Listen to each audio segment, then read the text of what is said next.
So after however long it's been since the last video, we now have another one starting off with me pointing out a somewhat noteworthy password here. It's only noteworthy because it's one letter, or one number off from being 1337, but whatever. So, as usual, I have no real reason for the delay. I just didn't feel like doing one. And, yeah, I actually have 100 in the Pokedex now, which is kind of noteworthy, I suppose. It at least means I'm... Why is it set for Thursday? Today actually is Monday. I don't know why that was Thursday. It is not 5:35, but we're gonna claim that it is. But anyway, 2 seconds in, I already forgot what I was saying. Also, we're gonna do this. No, we're not gonna do that. But, very briefly heading over to Route 40 because, there was a thing here I wanted to get. I don't actually know. I assume it's you. Yeah. This isn't an amazing item by any means. It raises flying type moves by 10%. Like she just said, except I gave a percentage. So we're gonna go give that to my local hideout, and then immediately get out of here and make some progress, possibly. But yeah, I said we're up to 100 in the Pokedex, but that's not counting 2 of the starters, because I had gotten those through the cloning glitch, and therefore they never registered, so I'm actually at 102. If we were at 100, then we could claim that Sea King got the honor of being number 100 in there, but it would actually have been whatever I caught 2 before Sea King, and I don't remember what that was. I'm gonna guess it was like Yanma or something. So let's immediately drop Firo into the box of sadness, and it will never be seen again. And, yeah, we're just gonna move on. So, part of the reason I put this one off is because even though I said that this was probably gonna be a fairly low-effort episode and there aren't gonna be that many new captures in it, in my mind I was thinking that there's such a boring section coming... I like how I said in my mind I was thinking, as opposed to in my ass. But no, so, like, I was thinking that I was gonna be doing some, extra, like, bonus Ridley footage over the, Team Rocket section coming up because that's so boring. But I think we're actually going to save that for the, Radio Tower takeover, because that's actually way worse than the Mahogany Basement. So, we'll save that for then, like I just said we would. And instead, this one I'm just going to kind of bullshit for the entire video, and it'll be great. Also, the cat is currently, like, perched on top of the table right in front of the TV, and I think he's about to leap onto the cord that's, Now he's walking on my Mario Maker box, and it fell down, and he's leapt onto the Charge-a-Bug, and he's now nibbling on cables. I thought he was going to leap onto the cable that was connecting the microphone to the computer, but he did not. Yeah, he's kind of a pain in the ass sometimes. Okay, so let's switch to somebody else, I suppose. Obviously, Electric versus Ground is the best matchup I could do here, so we're gonna do that. So yeah, like I said, if you're the kind of person who watches my LP videos and not any of my stream stuff, then you'll notice that I've not really made any content at all in a long time. And, I don't really have a good reason for that. Like, work has been kind of crappy lately, through a combination of coupons and rain and football season starting. But that's not my reason for not recording, it's just I haven't felt like it. I've usually wanted to stream stuff instead. And so I've talked about this in, like, the streams themselves and in, like, some Patreon-exclusive stuff recently, but, I don't know why I bothered reading this. It's like, to me, they're kind of one and the same. Like, this series is different because editing does actually go into it. But, for my stuff where I basically just hit record and then hit finish when I'm done and then render it out and don't actually do any editing at all, which is the majority of my stuff, it's not really any different other than the streams usually go for longer. So, it's kind of like a spemaliarized entertainment situation, for anybody who knows what that means. But I don't know. We'll potentially get back This cat needs to stop doing this. Potentially get back on track here. I'll produce this video, and then in 3 months we'll have another. Because, like I said, I have to include the extra Ridley footage, and no, I'm not going to explain what I mean by that. But anyway, this one's going to be fairly straightforward, I think. We're heading to the Lake of Rage. Gonna do some plot events there, obviously. Like, I don't know why I specified that. Head back, do the Team Rocket crap, and possibly do the gym if I feel like it and or have enough time. But in the meantime, here's a Farfetch'd. And Farfetch'd was available earlier on in Gold and Silver. It could be found on the route to the west of Ekritique, whatever number that one was. I want to say like 38. But here it's not available until this part, so we're gonna go ahead and grab this. There's also one other Pokemon here that I can get during the day, and one that I can get during the night, which is why I set it for a time of day that it would cross over past 6 at some point during the video, so I can get them all. Do I actually have Pokeballs? Yes, I do. Don't mind me just kind of typing in timer into Google on my phone so I can set it for 4 minutes while the cat is nibbling on the GameCube controller cord, because that's what he likes to do.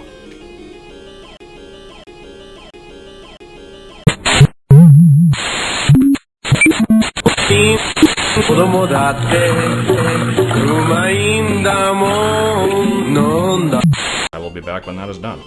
In Gen 2, there's a lot of single-stage, kind of useless, gimmicky Pokemon, and I've reviewed a number of those already. Gen 1 didn't have nearly as many of those, but there were a few of them, and Farfetch'd is probably the most well-known of that group. It's one of very few Gen 1 Pokemon that still doesn't have an evolution or even a Mega. A lot of the standalones have gotten one throughout the years, or at least got like a baby or something to kind of expand on them, but Farfetch'd never did. The most that it ever got was an exclusive held item in Gen 2, which is just called the Stick. I kind of love how they gave it such a plain name. They didn't even attempt to make it sound any more interesting than that. It's just a stick. And the stick increases its critical hit rate, which is something, but then that also takes up its held item slot, so it couldn't have anything more useful than that. And really it could use a lot more, because it's just kind of generally unimpressive all around. It's not the worst Pokemon ever, but it's not something you ever really want to use unless you're specifically going out of your way to use it as a novelty. So, basically on the surface level, it's a normal flying type, which there's already several others that you can pick from.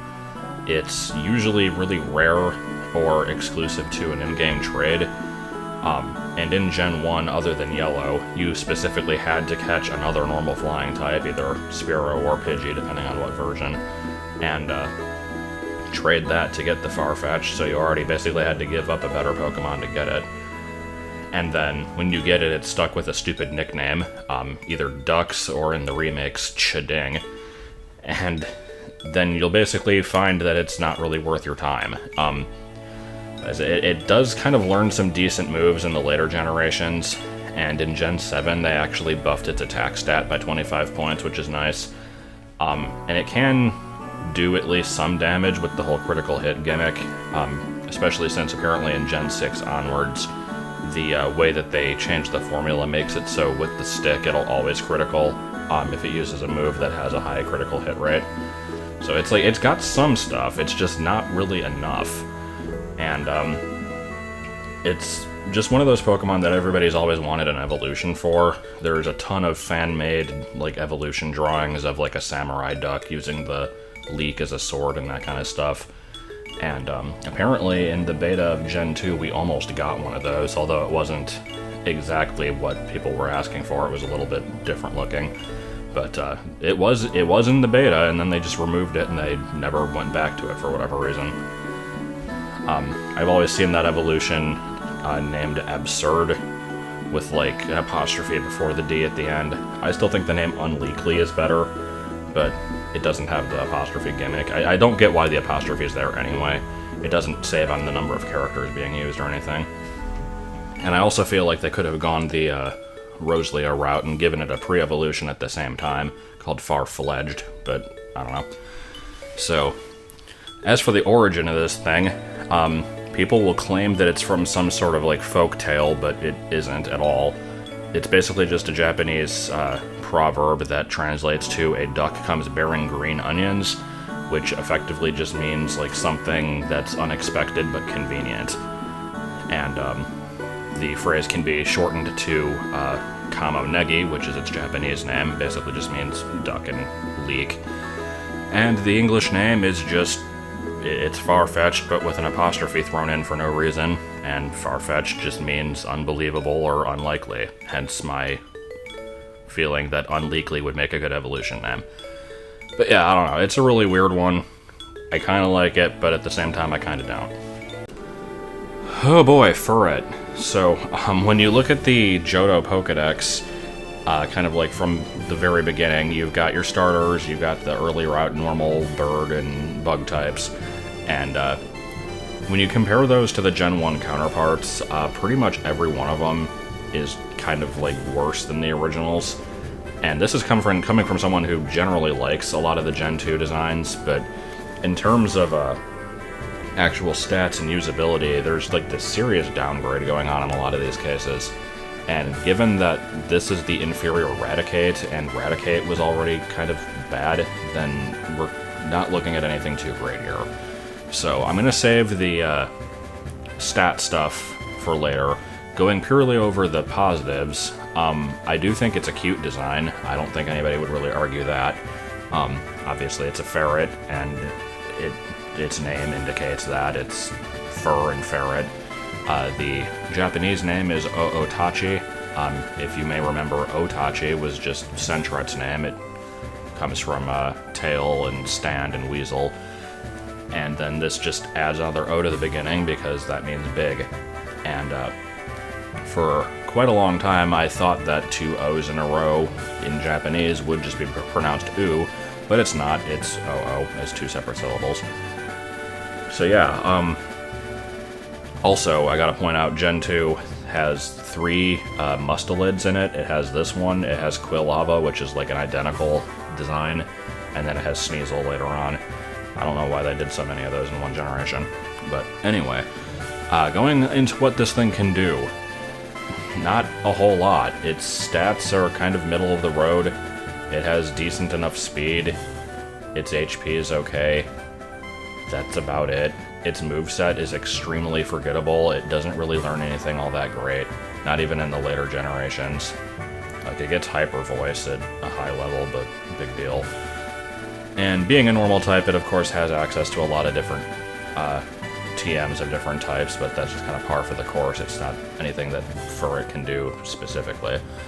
When you compare it to the other early route normals, it just is not as good as like any of them. Raticate, which I have always kind of hated, mainly due to its design, at least has Super Fang, and then like Hyper Fang is a decent enough normal move, I guess. I haven't even looked into like what its hidden ability or anything is, but I know it's not something you want to ever use seriously, but it can at least do something in game. Linoon is one generation after this and is basically just Furet 2.0 as far as I'm concerned, but it's an improvement in like every way, except it's less cute obviously, but it's the same animal more or less. I think it's supposed to be a badger, but it is very similar looking. And it at least gets access to pickup, so it's useful as like a utility, and it can do some damage with like belly drum and stuff. Bibarel is part water. It gets Moody as a hidden ability, which is fairly broken. Watchhog, pretty much everybody hates because of the way it looks, but I actually did use one, it's not too bad. It also gets Super Fang and Hypnosis, actually, and I think Confuse Ray. So it's fairly decent at what it does. Diggersby, I really hate the design of, but it's fairly good from what I understand, because it gets huge power as a hidden ability, which doubles its attack stat. And it's part ground, so it has some coverage that way. Don't really know anything about Gumshoes, I haven't looked into that one. But, yeah, it's an early route normal, but it's kind of the dregs of those, unfortunately. And we are back, just in time for you to be greeted by the sound of rushing water in the upstairs neighbor's pipes. But we're in a bit of a weird area here. There's not really much of a reason for this area to exist in terms of, like, progression or really much of anything. There's just kind of, like, some items strewn about, some visible, some not, and then there's this house, which has a TN in it, I think.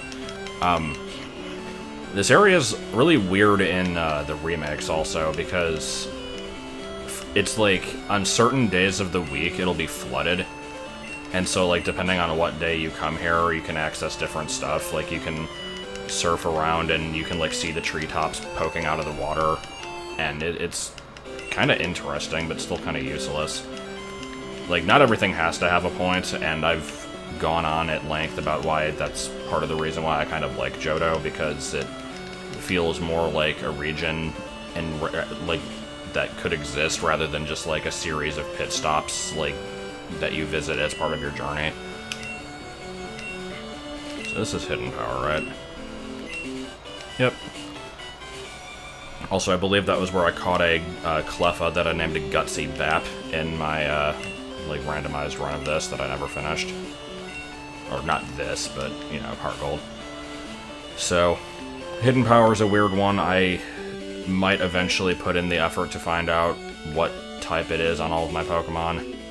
I'm certainly not going to do it on screen, because it basically consists of you save the game, you teach it to one of them, you fight a bunch of random wild stuff of different types to narrow down what type it is.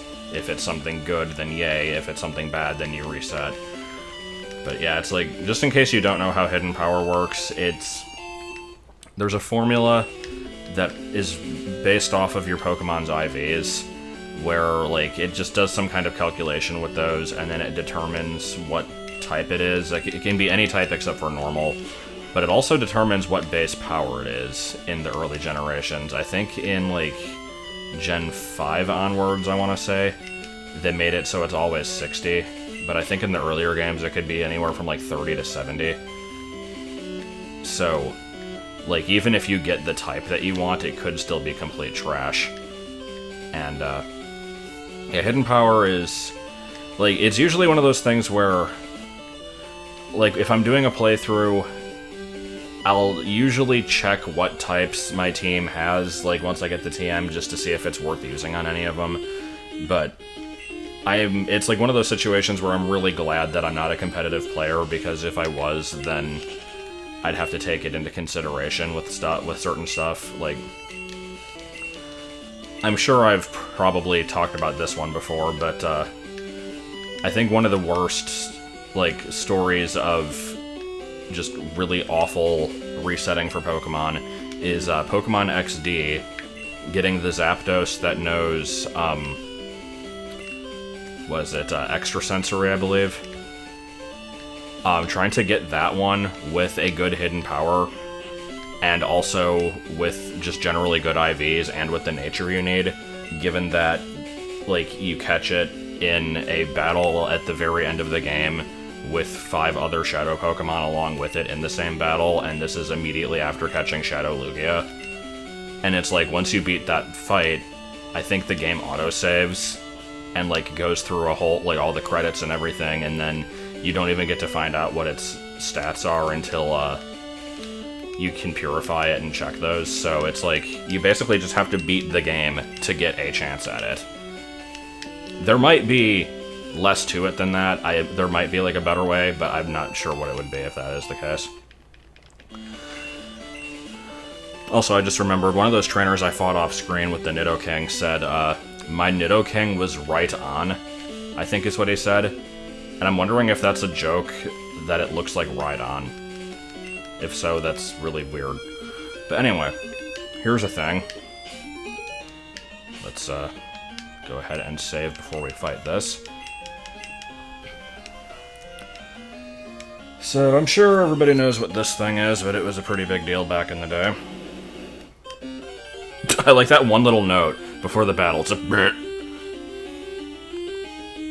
Oh my god, it's shiny, oh my god. Okay. So yeah, this is the first and often only shiny Pokemon that most players will encounter. And it's also the source of many, like, not counting the sentences. Because it's always like, what was your first shiny? And there are people like, oh, it was the Gyarados. And like, okay, not this one. This one doesn't count. But yeah, this is a thing. I've actually never used this Gyarados, surprisingly. I think I've used it as an HM slave a few times, but I've never actually used it on a team. And I've never used a Gyarados in general, aside from, a very... Oh, it's gonna die, isn't it? Yep. I used it once in a very brief, incomplete playthrough of Leaf Green, which is also the source of many stories, because that was the one where I trolled the next person who would buy that copy used. But that's another story entirely, and I've already gone into that before. So clearly I'm gonna soft reset until this thing is not shiny. Because, you know, that's a thing. I'm curious, will a Thunder Punch kill this? Oh, that actually worked very well. Okay. And, I'm not using my only Ultra Ball. The Lure Ball is only helpful if I fished for it, so we're going with regular Pokeballs here, and hopefully it won't take too freaking long. But yeah, I don't know. I've always kind of liked Gyarados, I just never got around to using one for whatever reason. And I have no idea how long this is going to take. So let's try to put it to sleep. And I guess we'll just go ahead and start the Gyarados bio here. I see no reason why not, so see you in a bit. Gyarados is one of those Gen 1 Pokemon that I feel that pretty much everybody already knows about. But yet is still not one of the like main mascot ones or used in a lot of merchandise or anything. And that's basically because of its gimmick. And as everybody already knows, the gimmick is just that it evolves from one of the weakest Pokemon, which is Magikarp. And oh my god, what is this little fish turning into a big scary dragon for? That's so wacky. But I don't know, it's one of those weird things where I feel like within like the Pokemon universe, like if you eliminate like game mechanics and stuff, it's not something that you would like ever really be able to like have happen. Like if you had a Magikarp, you'd probably never be able to raise it into a Gyarados, unless you were insanely lucky. But in game, it's just you get it to level 20, and so it's really not even that hard to do, especially in the later generations. And it's always treated as like this big shock that's like, oh my god, how did this happen? But you'd think that the Pokemon world would know. Like, if you have a Magikarp, don't like kick it or abuse it because it'll frickin' kill you if you do. But I don't know. So the reason why Magikarp evolves into this is based off of basically just some Chinese mythology that there's this waterfall called the Dragon's Gate, where if a carp can make it to the top of the waterfall, then it's able to transform into a dragon. As for why Gyarados isn't a dragon type, I've seen like other extensions of that story where like if the dragon is violent, then like it gets demoted from its dragon status. But I tried to find like an actual sighting of this somewhere, and I didn't try very hard, mind you, but I wasn't able to find it, so I'm not exactly sure where that came from. So more than likely it's probably just because of gameplay balancing. In Gen 1 they wanted to keep the dragon type really rare and only limit it to the one family, and they figured that a water dragon combo would be too hard to really deal with, just because it wouldn't really have any weaknesses, since the dragon type didn't have any actual attacks that would do super effective damage against it. And so they gave it flying, which kind of works for it. It's like never really seen to hover or anything, but it whatever, it's okay, I guess. And that of course gives it a quadruple weakness to electric, which is your most reliable way of taking this thing down.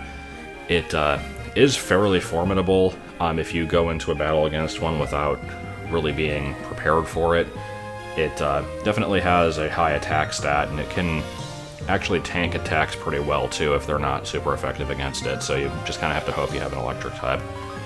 And in Gen 6 it got a Mega Evolution, which is kind of one of the cooler designs, I feel. It's a little bit fat, but it works for what it is.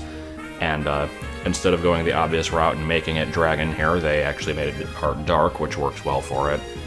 The stats basically just got kind of an increase across the board except for speed, and for some reason it got Mold Breaker as an ability, which I feel is not the most useful thing for it, but I'm sure it has some uses. As for the name on this one, it's the same in Japanese and English, though it was going to be called Skullkraken apparently in the English beta, which is a pretty over-the-top edgy name, but I kind of like it. But the name comes from a number of different things, possibly massacre, slaughter, hardship, adversity, piercing flesh. Like, there's a bunch of different things. If you want to look it up, you can, but I'm not really sure which it comes from. It's just some kind of combination of them all, probably. Man, did you see that excellent day-night transition there? I was hoping it was going to come in a very stupid time like that. So anyway, caught the Gyarados, got the experience share. I'd like to point out that Lance makes a comment about how the only thing in this lake is Gyarados, the Magikarp all being forced to evolve. Like, he's full of shit. There's still plenty of Magikarp in that lake if you surf or fish there. But either way, this is all part of Team Rocket's Grandmaster plan to do something. I still don't really know what their goals are. And hey, here's Venomoth. That didn't take long at all to find. So, once again, getting another bio out of the way somewhat early, so I'll just go ahead and start it now, and we'll be back as soon as Faith is around.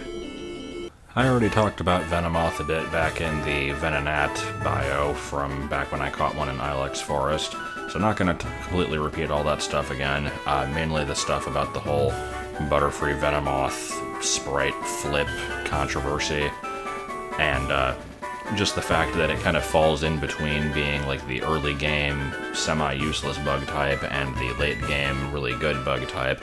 It's kind of in between. I've used it a couple times and it's definitely okay. It's not the best Pokemon out there, but it gets some good moves.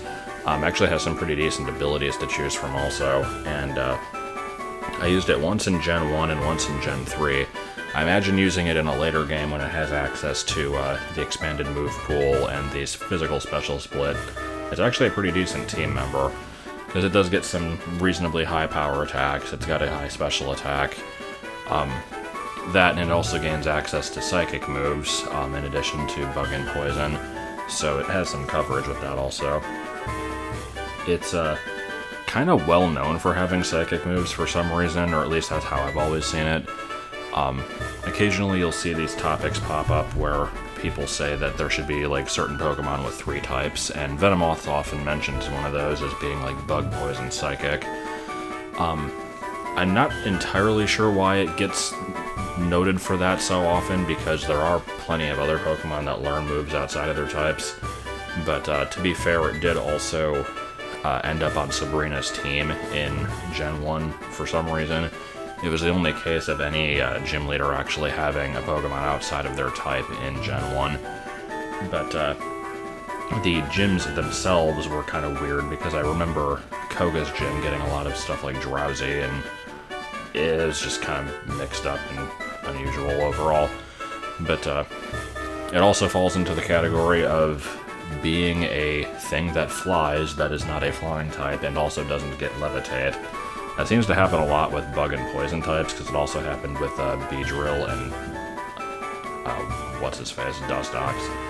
I guess they just don't really have the room to put it in there, and they'd rather give it a more interesting ability than levitate, which is fine by me, really.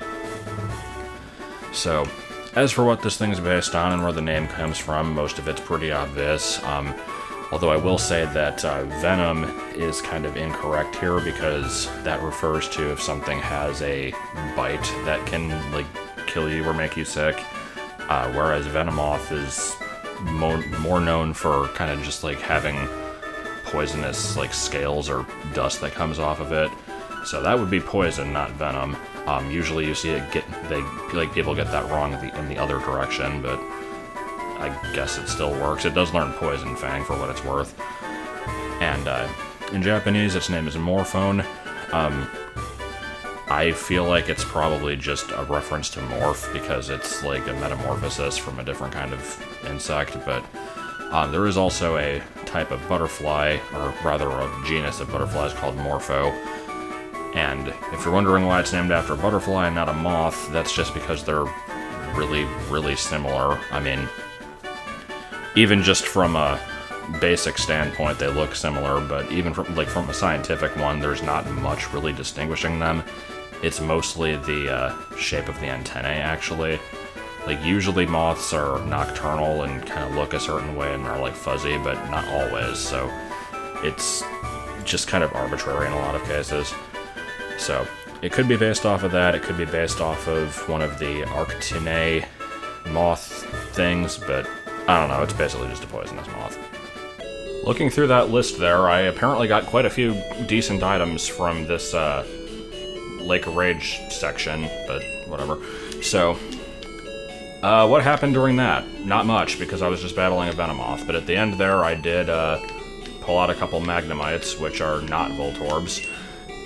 And the reason for that is because, although I did catch everything that is available on that route in Crystal, there are some things that are not in this version that I could get from Gold.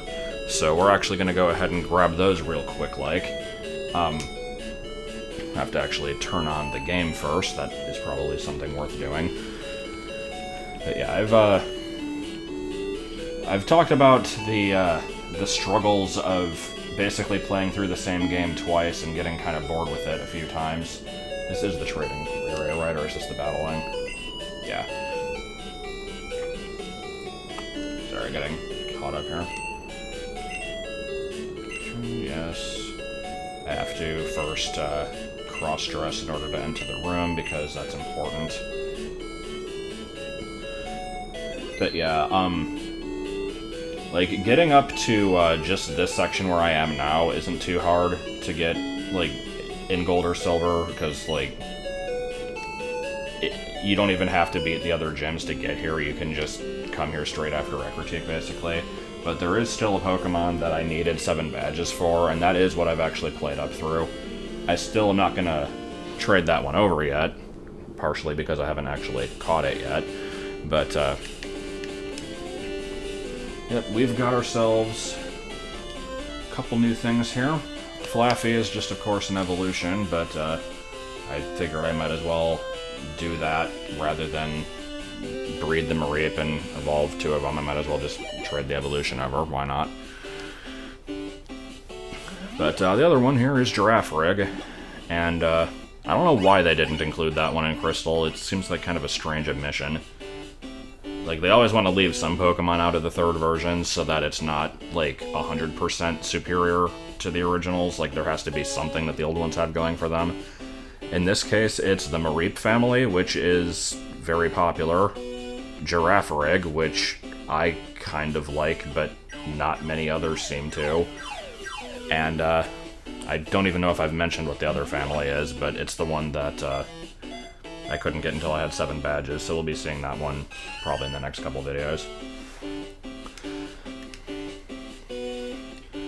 But yeah, the Team Rocket section really, really overstays its welcome, having just played through that not that long ago, and having to do it again in this. So that is definitely why we're going to be doing some other random bullshit over that, instead of, like, just me attempting to talk about nothing the entire time.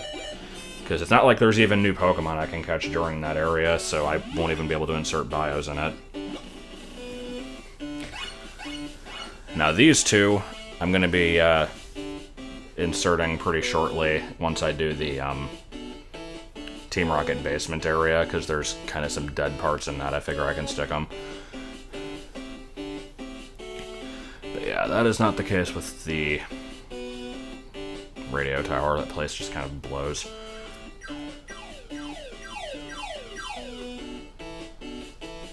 I still think it's weird just trading in an LP like this anyway. Meh.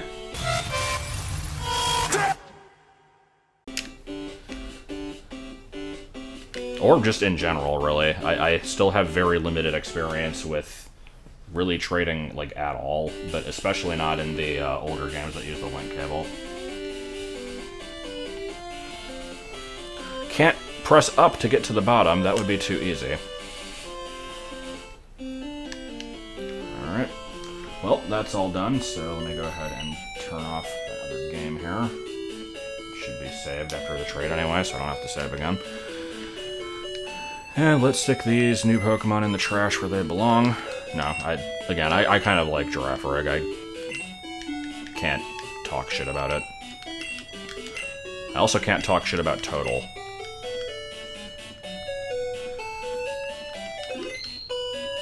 Can you tell that I'm putting off doing the Team Rocket section? It's like, with animations off, it probably won't be that bad. It's tedious.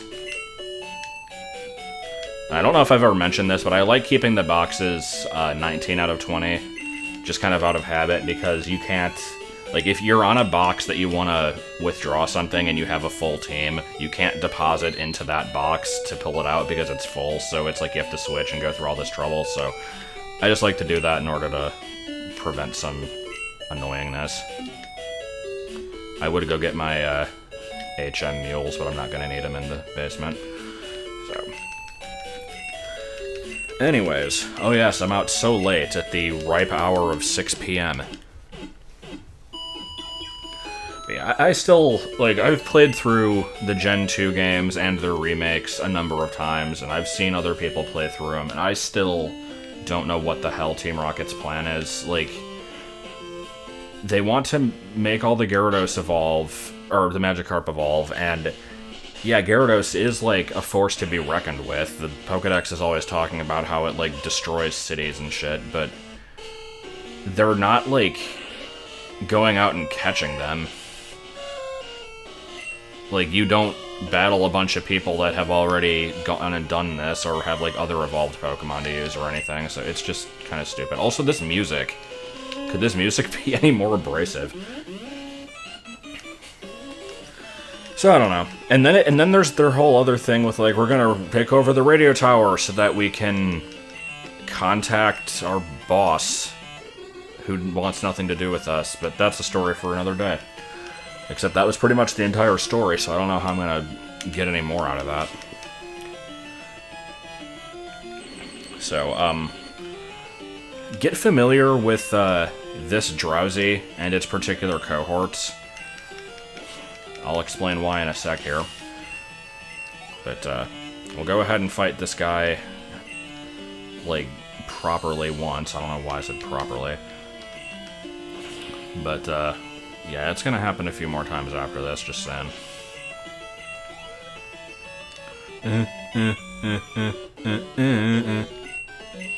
Alright, so you stand in front of a statue, and you fight a Team Rocket guy, and then you fight a Team Rocket guy again. The first one has a Drowsy and a Zubat. I think this one just has, like, a Rattata. Oh, he has 3. Good. Nope, more Zubats. Okay. So, there's a number of these Persian statues. And, every time you pass in front of one of them, you fight 2 Team Rocket people. But it's the same 2 every single time you do it. And, like... Team Rocket already usually has very limited variants in their Pokemon. Like, they use poison types, which, to be fair, Gen 1 did have a lot of them, but it's not like they really vary that much even there. They use Zubat, Coughing, Grimer. That's pretty much it. And then they use Rattata. And, like, every once in a while you might see something different, like a Drowsy or, like, a Machop or something, but fairly rarely. So it's like you already have such limited, interesting material with them, but then they literally recycle the same trainer for every single one of these statues. And you can turn them off, but I'm not going to say no to the free experience. So we're going to fight these assholes, and we're going to be talking about Girafarig and Flaafy for a little bit, so let's have fun with that. Girafarig is probably one of the most underrated Gen 2 Pokemon, I feel. It's not exactly the unsung hero of the generation, because it's not amazing by any means, but it's also not one of the, like, useless single-stage Pokemon. It kind of falls in between. And, it's available not too terribly late in the game if you specifically go out of your way to get it. It's not really rare, and, even in later generations, it's actually in the regional decks of, like, Hoenn and Sinnoh. So it's kind of just one of those things that is around fairly often, but nobody ever really remembers. So, I don't know, I'm not really sure why that happened either, because it's definitely a very, like, interesting original design. I guess it just never really resonated with people all that much. But, as for what we've got here, it's obviously a giraffe, except it's kind of like a short-necked giraffe, which pretty much makes it an Okapi. And Okapis do have the kind of, like, difference between their front half and back half, except it's a little bit more pronounced here. Bulbapedia says that it's apparently based off of the Girafarig, which is an extinct animal that was kind of like an Okapi and a giraffe, so sure, we can go with that. It's also possibly based on the Push Me Pull You, which is a fictional two-headed animal from Dr. Dolittle, because, yeah, this thing has two heads, except the second head is just kind of like a little chain chomp face on its tail. I have no idea why. The best thing about that is this thing comes right after Wobbuffet in the Pokedex, and both of them have a, like, second head that's just kind of like a black thing with eyes, and they're both psychic types, and there's no connection to them otherwise, but they just liked that idea and used it twice, I guess. But, when I'm talking about this one, I've also got to bring up, again, I usually try to avoid mentioning these, but in the Gold Silver Beta, Girafarig was a little bit different looking. It didn't have the chain chomp head, it actually just had like a totally, like, reversed normal head. It was basically just the same as the front one, except it was darker. And interestingly, it also had a pre-evolution called Twins that was basically just kind of like this Siamese twin ghost thing.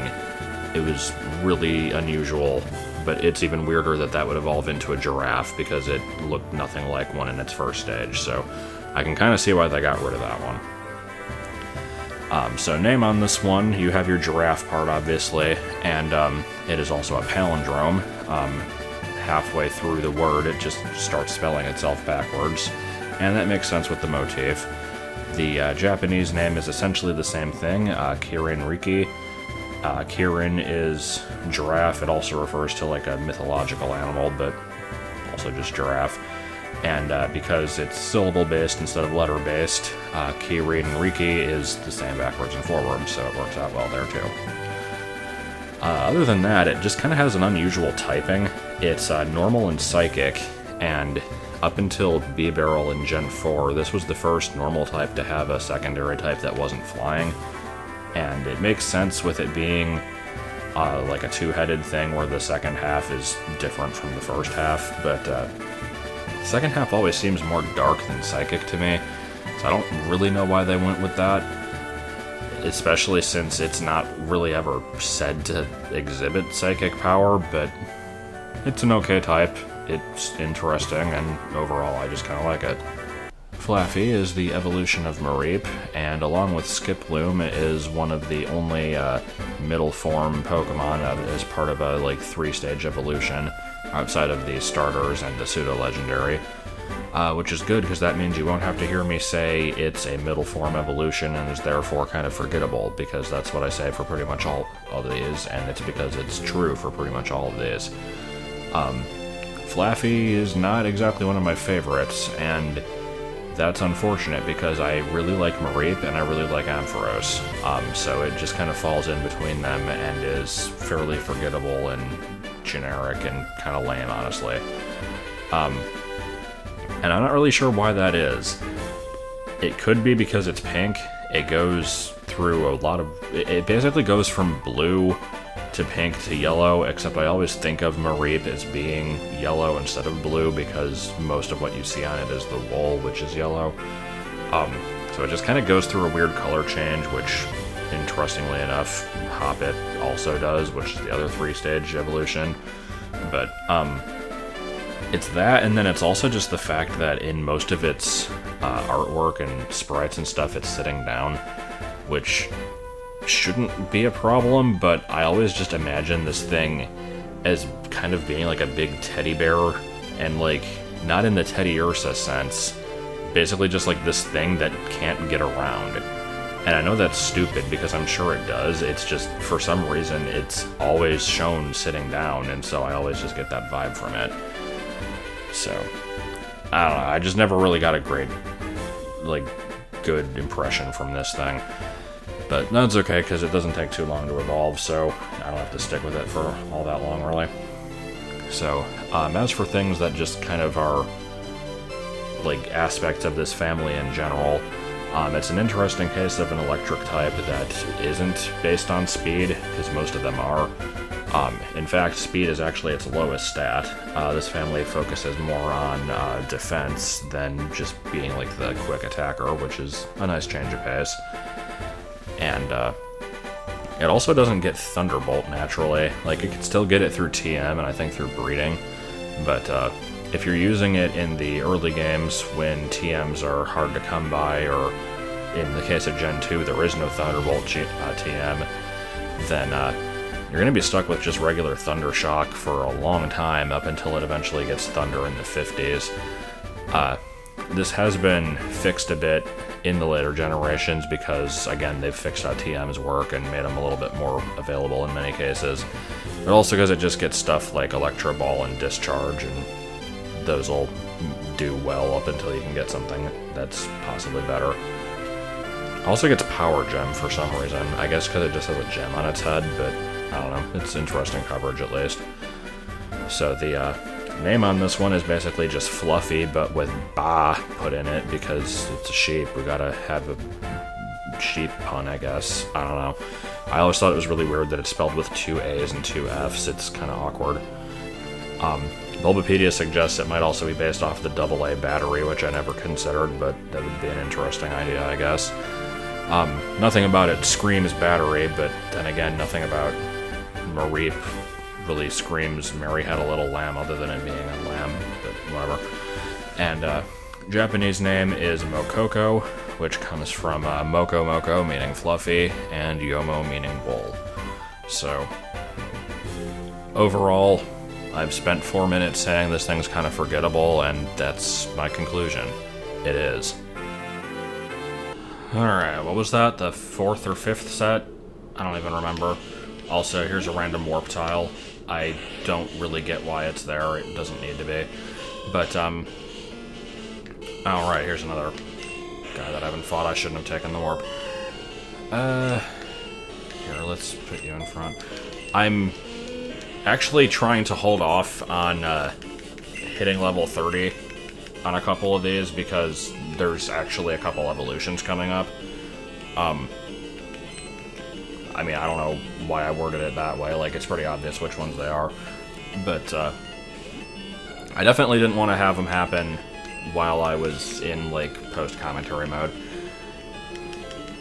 But, yeah, before I actually go into a actual, like, subject of sorts, because I did remember that I have one, believe it or not, there actually is a new Pokemon in this area that I want to catch.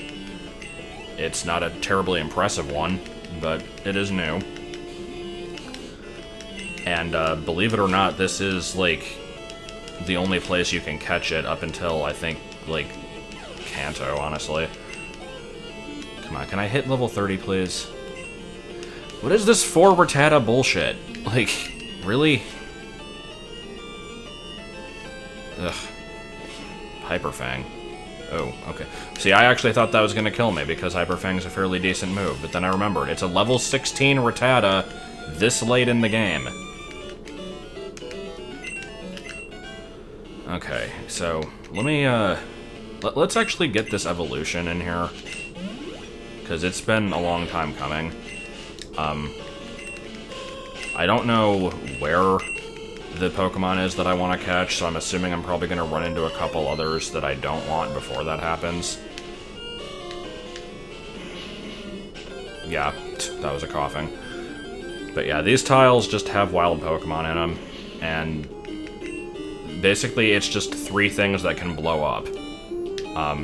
So I'm actually going to switch out here because I would like to not die. I would like to get the experience from this fight. And yeah, I'm glad I did. I didn't expect it to necessarily blow up on turn 1, but there you go. So, as you may remember, Natu evolves at level 25, but I've been putting it off because it has, like, the worst move pool that I've ever seen in my life. And now it gets Future Sight, which is not a good move, but it is at least a move. So I'm going to obviously get rid of Teleport, because Teleport is horrible. It doesn't need to exist. And we're going to go ahead and let this evolution happen here. And we'll talk about Xatu a little bit later in the video. I'm going to hold off on the bio for right now. There's actually a lot more bios in this one than I thought there would be. But yeah, Xatu is such a cool design.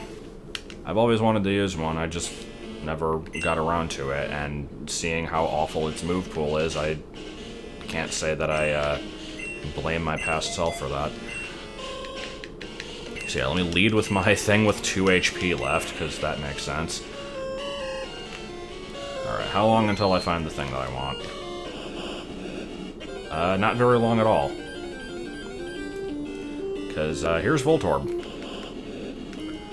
The other thing that can show up here is Geodude. I am not going to go through and clear these all out, there's no point.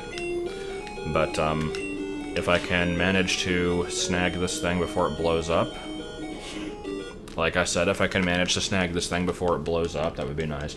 I'm pretty sure they're not preset to only have self-destruct. They should have other moves.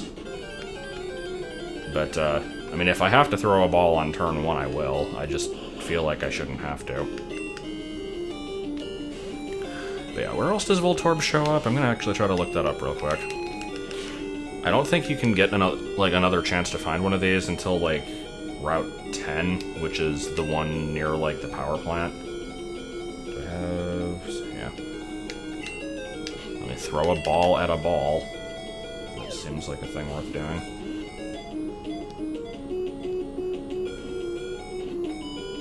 And where is Voltorb? Voltorb is, yeah, Route 10. So, yeah. In case you want to use one of these really badly for whatever reason, here's your chance to do that. As long as you don't kill them all or let them all blow up before they're permanently gone.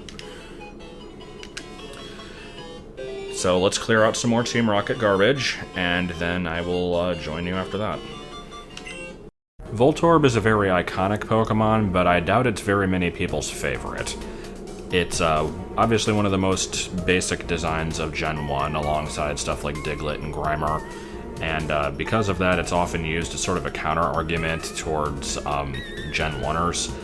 It's a very annoying argument to run into online because it happens so often, and it's basically the same exact thing every time you see it, where somebody who prefers the older games will basically make fun of designs like Trubbish and Klefki for basically just being it's blank but with eyes, and then inevitably somebody will always retort with, well, Gen 1 had a pile of sludge with eyes, or had a Pokeball with eyes, and blah blah blah.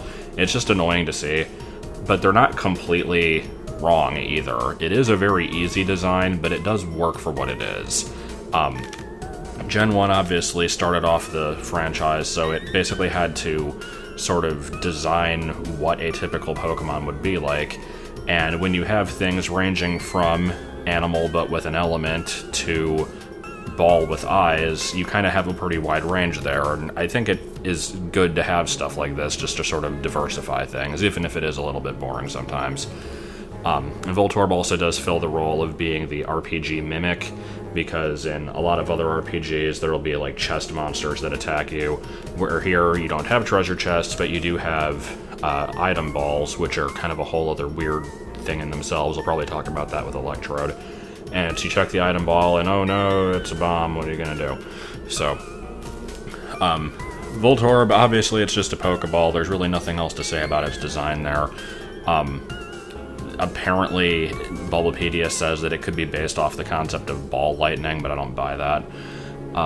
And the Japanese name of it is Biriridama, which Biri is apparently the sound of electric shock, and Tama means sphere, whereas the English name is just Volt and Orb. The thing that I always remember about Voltorb is just how pitiful its moveset is in the early generations, which kind of goes against how you always see it depicted in, like, the anime, because whenever it shows up, it's always sparking and basically shooting out electricity, but in Gen 1, it does not learn a single electric move naturally, and on top of that, the only damaging moves that it actually gets are Self-Destruct and Explosion, which obviously you use it once and then you're done, you have to use a different Pokemon. Tackle, which is Tackle, Sonic Boom, which is a fixed 20 damage, and Swift, which is a mediocre attack, but it learns it at level 36, which is past its evolution level, and is still just mediocre. Through TMs it learns a few things, but still pretty much just either garbage or the couple electric moves that exist. So basically you want to teach this thing Thunderbolt, and that'll be like the one thing that it can deal damage with before it explodes. Not exactly the most thrilling moveset out there, even by Gen 1 standards. Then Gen 2 gave it Rollout. Gen 3 gave it Spark, so it finally had an electric move, although it still wasn't the best one. Gen 4 gave it Gyro Ball, and it's not really improved much since then. Like, it gets a decent number of moves, but still, its only real attacking types are Normal, Electric, and then it has Rock with Rollout, Steel with Gyro Ball. It can get, like, Thief for some reason. I don't know how a ball steals stuff from you, but there you go. But, yeah, like I said, I don't think it's really a very exciting Pokemon. Probably not many people's favorite, but it fills a role. So apparently I had cleared out all the statues without realizing it. I thought there were actually a few more. This is a good dead end. I'm glad this exists. But yeah, like, I'm trying to think if there was, like, anything else that occurred that was worth mentioning. I like how the guy said that this base used to be a ninja hideout and it's, like, filled with traps, and it's not. Like, there's one hallway where Pokemon will pop up and explode. Unless you mean to tell me that that was the only trap, like, even then, I still won't believe you, because that means those Pokemon have been living in the floor for however long ago that was. Like, I don't know, it's a little bit dumb. But, so yeah, the other thing that I remembered, and the reason I took so long to actually... What do you want? Yeah. Very graciously, huh? Let's go beat people up until they randomly tell us the passwords for no reason. But yeah, the reason I forgot about this is because it's been so long since it happened. Because I took so long to actually make this video. But, on, I think it was August 16th, I'm checking right now to be sure. Yeah, on the 16th, today being September 10th, for reference, I actually completed Pokemon Shuffle after, what, 3.5 years? I don't remember when that game came out. It was a long freaking time ago. But yeah, I talked about Shuffle at great length in, I think it was the last video, if not the one before that,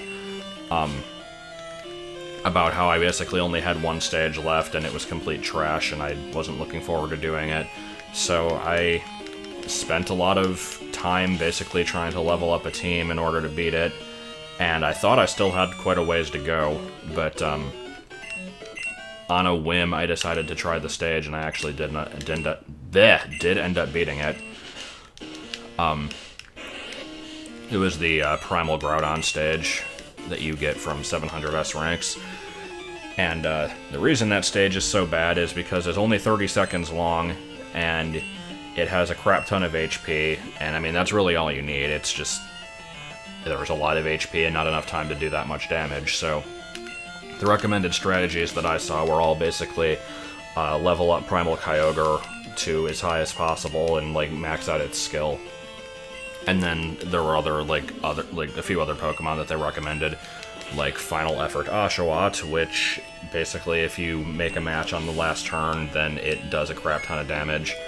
But that involves raising a Pokemon that I normally wouldn't, because I never level up things that aren't fully evolved, so I had to do that from scratch, basically. But before I talk more about Shuffle, we have another evolution.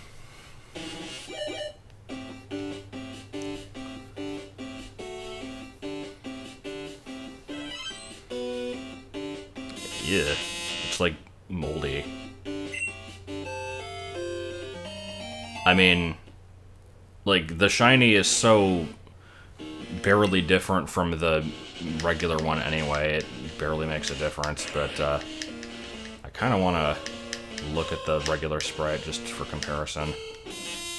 Yeah, this one, like, the shadows are kind of more of an orange, and the other one they're more green, which is dumb. Also, the new Pokedex ordering is just weird. That's another tangent I could go on about, but let me finish my Shuffle thing. So, I have the, I'm probably just going to go ahead and show the picture in the video, unless I forget to edit it, because I'm stupid. But, my team here was, I got the Primal Kyogre up to 24, which I thought I was going to have to get it all the way up to 30, and thank God, because it takes forever to level that thing. I had Kartana at 16. Kartana's ability is, basically, if you do a match of 5, it has a chance of doing a huge amount of damage. That's what most of the abilities really go down to, is just do blank, and it does a lot of damage. And Kyogre's, like, clears all the rocks off the screen and does damage with it. But that was at 16, Oshawott was at 10, and then my Volcanion was whatever the max is, I think 20, 15 or 20. But yeah, I just kind of tried the stage on a whim, and it ended up being enough to beat it. Like, I don't think I got it on my first try, but I got so close that I realized that if I had, like, tried a little bit harder, I would have gotten it. And so, I basically I did it like 2 or 3 times, and on the 3rd attempt, I did beat it. And the way that the expert stages work is, like, in normal stages where it's based off of the number of turns, it takes how many turns you have left, and, like, a formula will determine what your percentage of catching it is based off of that. With expert stages, it goes off of how many seconds are left, and part of my strategy involved using the Oshawott to basically, like, nuke it in the last couple seconds, because I think you have to do it in, like, the last 5 seconds for the ability to trigger. I don't remember. Iron Tail, you want to hit? And so I did that, and so I beat it with no time left, which gives you a 1% chance of catching it, and then when you fail, the Great Ball would double that, so 2%. But I got lucky enough to have Super Catch Power kick in, which is just a random multiplier that can happen for no reason. That apparently brought it up to 37, and I caught it. So that was the last thing I needed. My playtime was 826 hours, 43 minutes. And I'm still not 100% done with the game. I am actually still playing it a little bit, just not, like, as dedicated as I used to be. And the reason I'm still playing it at all is just because there's a few minor objectives I wanted to do, like finish all the mission cards. This is Thief, right? If it is, I don't care, but I want to make sure. Oh my god, this D-pad. Okay. See, I usually use the control stick. There I was using the D-pad for some reason. It's extremely inaccurate, and yeah, that's Thief. Slightly useful for grinding held items off of stuff, but eh. Oh, and here we have the appearance of everyone's favorite rival.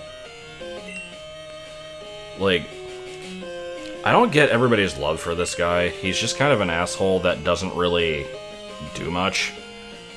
Like, Blue or Gary or whatever you want to call him was also an asshole, but he was, like, actually kind of a threat.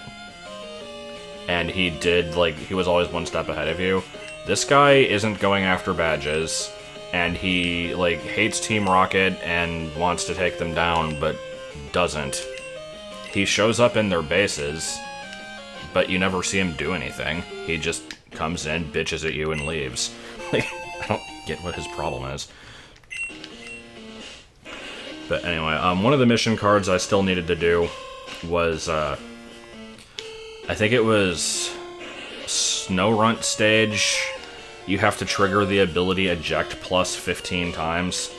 And Eject Plus gets rid of 3 Pokemon that aren't ones that you selected in your team when you do it. And it's not guaranteed to trigger. It's like more likely if you make a bigger match, but even then, like, it's not going to be 100%. And you have to do it 15 times in the level, but the stage only actually has 15 turns, and you still have to beat it at the end. So basically the strategy for that one is use a moves plus 5 item and hope that you don't fail to, like... You basically want to kill it on the last turn and hope that you don't mess up more than 4 times. So yeah, it's kind of stupid. I forget how I did it. It was... You basically just go in with a bunch of stuff with the ability and kind of hope for the best. I think I could probably pull out my 3DS and check right now, but I'm sure no one cares.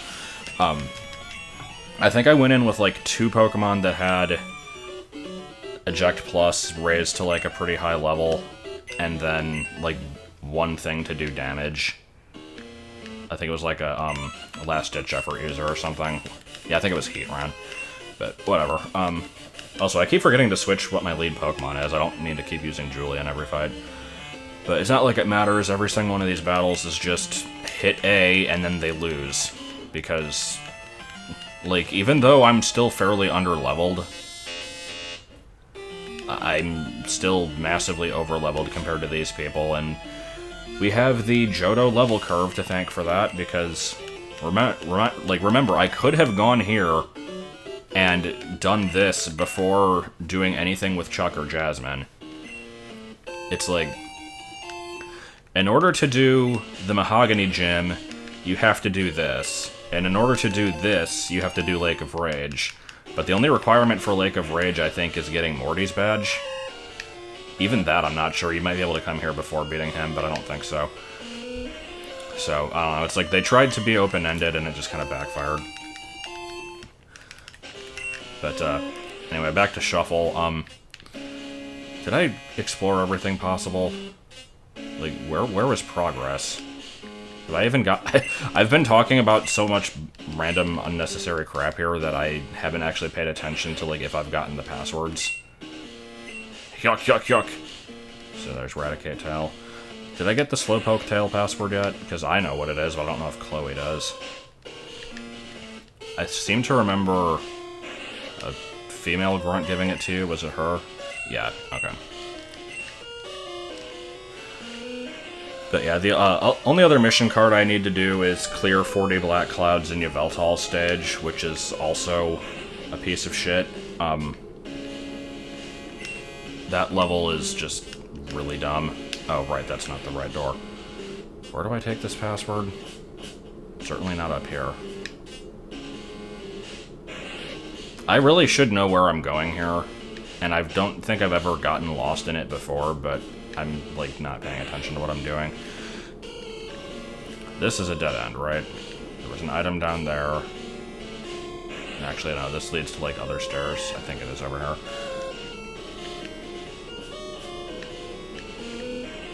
Yeah, here we go. But yeah, that stage, I'm not going to even get into how to do that one. It's just, you basically need to have a team specifically designed for handling it, and so I was kind of working on that, and then I just got distracted and stopped caring a bit, but I'm sure I'll get to it at some point. And then there's the matter of mission mode, which or not mission mode, that would be Mario Kart DS. Survival mode, which I might do, I don't know. It depends on how much I care, which is not very much. So here we have an executive. Is he going to have better Pokemon than the usual riffraff we've encountered? I'm going to guess his first thing is Eradicate.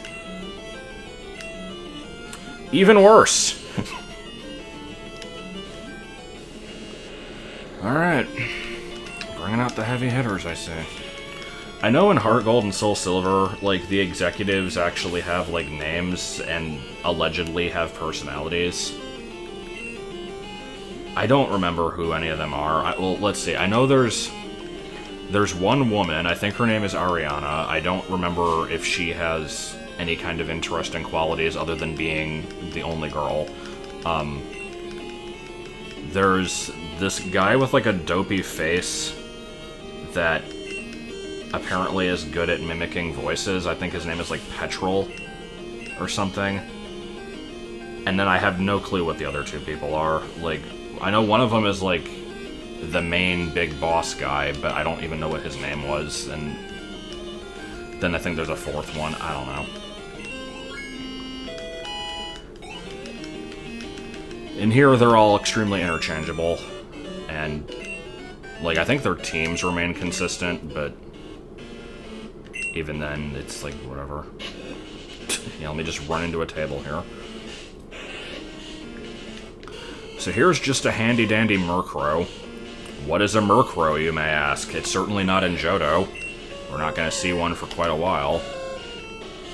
Also, I don't think crows are known for being able to copy human speech. I think ravens can. Like, it's usually parrots are the ones that you think of, but I'm pretty sure ravens can also do it. So it's close enough, I guess. But Chatot hadn't been invented yet, and it makes more sense for them to have a dark type, I suppose. One of the very few rare dark types.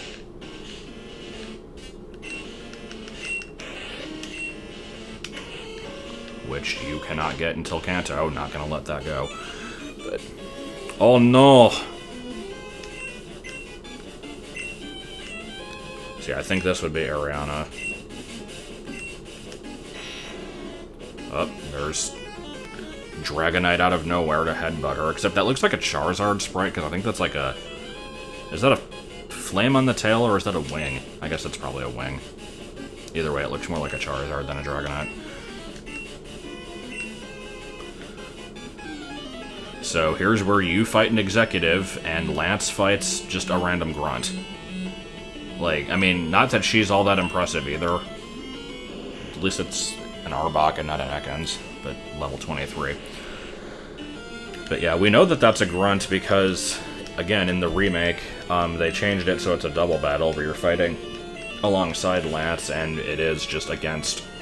It's like Team Rocket Executive and Team Rocket Grunt battle, or whatever. So good to know that his underleveled Dragonite, I think it's level 40 when you fight alongside him in this fight. Good to know that it isn't wasting its power against low-level stuff. That was actually a damn it! I was gonna say that was a fast wake up, but can we get the KO here?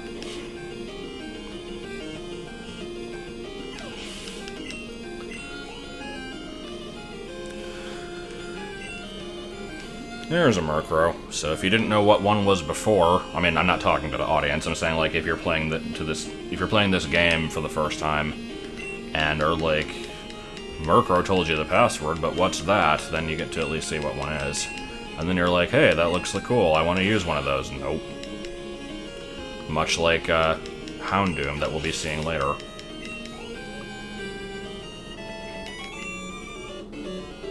Wait, she only had 2 Pokemon?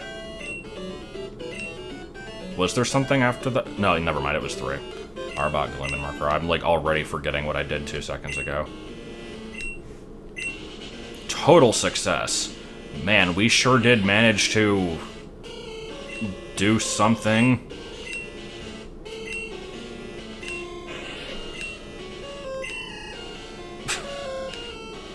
I didn't realize they said Fufufu in this game. I thought that started in Gen 3.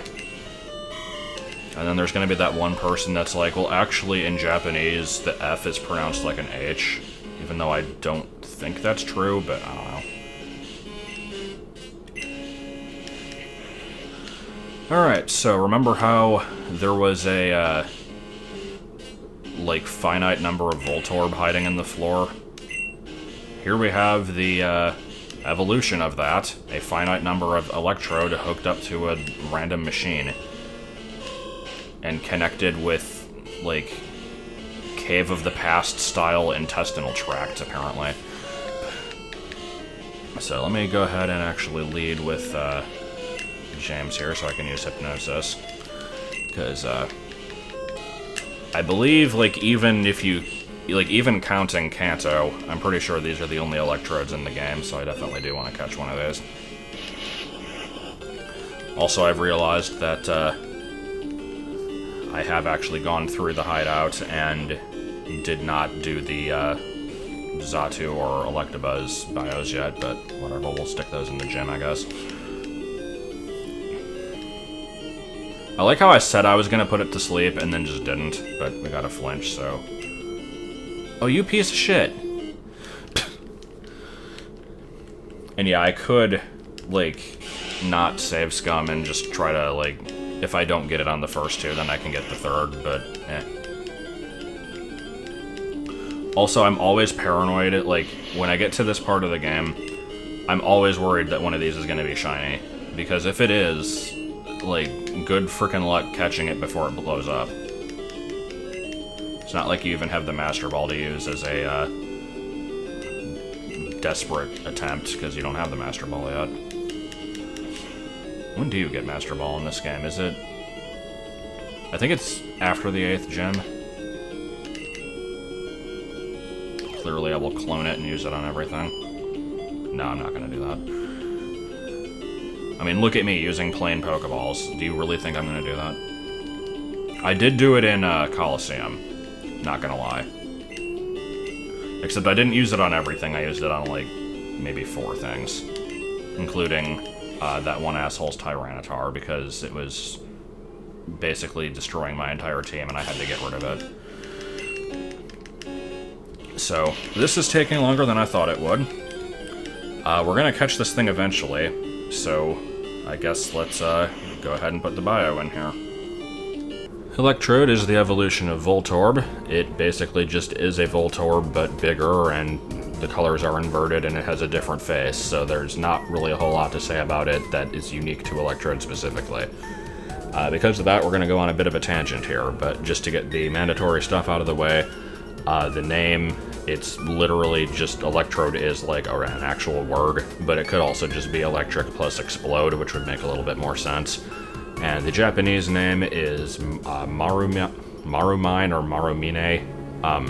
Maru means circle, mine is just from landmine. So, there, got that out of the way. So, the main thing with these that I already talked about is how they're basically mimics. You go up to an item ball, you pick it up, and oh no, it's a thing, and it attacked you, oh my god.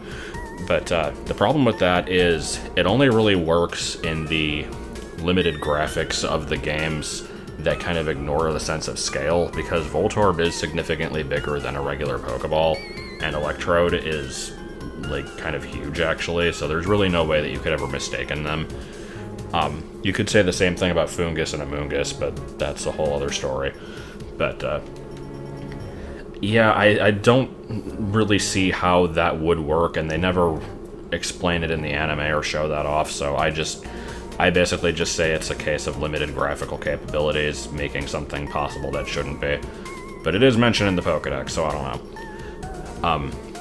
The other thing about the whole, like, mimic, why they look like a Pokeball thing is, like, did they come from Pokeballs, or is it like a spirit haunting one, kind of like what Rotom does? That's never really explained. There is a Pokedex entry that says that they, like, were first discovered in a Pokeball factory. So, it's just kind of one of those things that they bring up and then never give an answer to. And I suppose there's nothing wrong with that, but it is kind of an odd concept to just say, hey, we started making these Pokeballs, and now suddenly these things showed up that are basically the Pokeballs, but they're alive, and we're just okay with this. And they also are capable of evolution somehow, and they inhabit several regions. Sure, why not? But, I don't know. But, the other thing with the whole, like, item ball concept is just kind of what are they? Because I don't think it's ever really explained. Like, you don't ever see an item with the graphics that it should have just laying on the ground. You always just see the ball. And that's pretty much just because of game limitations or making it simpler to render in the more recent games. But I like the explanation given by a fanfic that I've been reading, which is Pokemon: The Origin of Species, where they basically have container balls. They're essentially just regular Pokeballs, but instead of converting a Pokemon into energy and storing it, it just does that with other types of objects. So they can just be used for carrying big things around easily, or for storage and, like, organization, and they're just kind of generally useful things to have. And I imagine if you're living in a world that has the technology to just kind of convert stuff to energy and do that kind of thing, then that's the kind of thing you'd probably do with it also. It can't only be used for your, like, magical monster fighting. It can just be used for regular day-to-day life, and I see nothing wrong with that. Also, these things kind of explode, but they don't die. I feel like the move Explosion is probably just sort of a burst of energy that takes a lot out of the user, but doesn't, like, actually make them explode, because that wouldn't really make any sense. But again, it's never a thing that's really exploded. They just kind of do it. Alright, so that's both Voltorb and Electrode out of the way. Now, how I'm going to fill 8 minutes of dead air talking about what's effectively a Pokeball and a Pokeball that's flips upside down, I don't yet know, but we'll figure that out eventually, I guess. But anyway, not much left to do at this point, other than the gym, because I still can't go this way until this asshole leaves, and he's just kind of here for no reason until I give him some Pocket Lint. And to get the Pocket Lint, I need to beat the radio tower, and to beat the radio tower, I need to beat the gym, so we're going in here. And as I promised, we're going to be just talking about the new evolutions here in a second, but yeah, no, that's pretty much it. I have nothing to say about this gym. It's every ice gym that has been in the series from this point on, in the sense that it's gym number 7. I think the only time it hasn't been number 7 was, actually, how many ice gyms were there? Because there was, in Gen 4 it was 7, in 5 it was 7, except Black and White 2, where it just got retconned out of existence, and, well, not retconned, but you know what I mean. Gen 6 it was the 8th one, and I don't think Gen 7 had one, but yeah, it's like, why is ice always so late in the game? I don't get that. Either way, here's some stuff.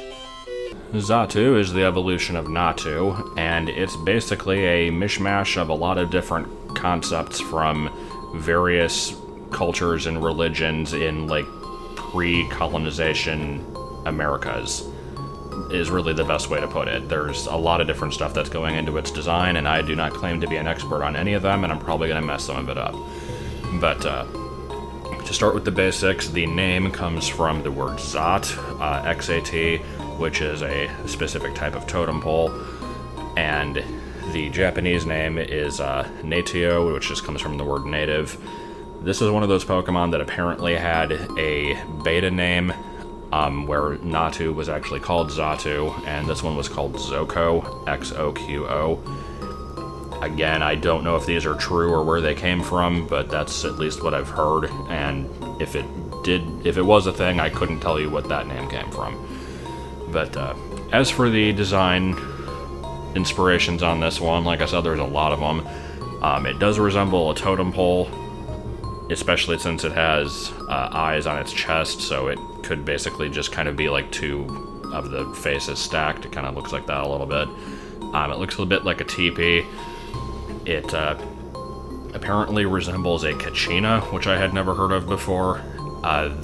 From what I understand, those are It can refer to a number of different things, but a Kachina is just sort of like a spiritual being, and then there's dolls and dancers that are sort of used to, like, worship them. It kind of looks like one of those from pictures that I've seen.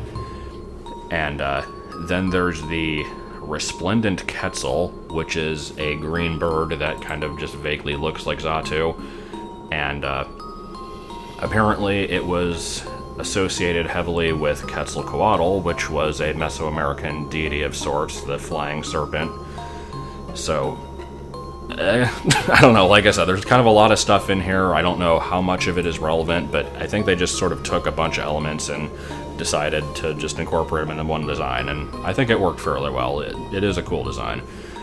The problem with Xatu, as I've mentioned before, is the lack of a moveset, and that has been fixed a bit over the years. I have not looked at any of the, like, generations in between, but comparing Gen 2 to 7, it used to learn Psychic at level 65, now it learns it at 35, so obviously a big improvement there.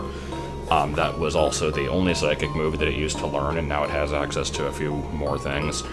It didn't used to be able to get Shadow Ball through TM, now it does. It didn't used to be able to get Steel Wing through TM, now it does. It did used to be able to get it through breeding, though. It's one of those weird cases where, like, it could learn a move one way but not another, and I never really understood that. Same thing happened with Psyduck, only learning Psychic through breeding. That always annoyed me. But that's kind of a whole different subject. But the other major thing with this Pokemon that's always mentioned in the Dex entries is that apparently it stares into the sun in order to meditate, and it sees the past through one eye and the future through the other eye. And that one always kind of stood out to me. A lot of Psychic Pokemon have that sort of mystical stuff behind them, but this one just, like, there's not really any way to incorporate that into the story, unfortunately, but it's a cool bit of mythos. And apparently sun gazing is a thing that was actually done by Aztecs and Mayans as a form of meditation.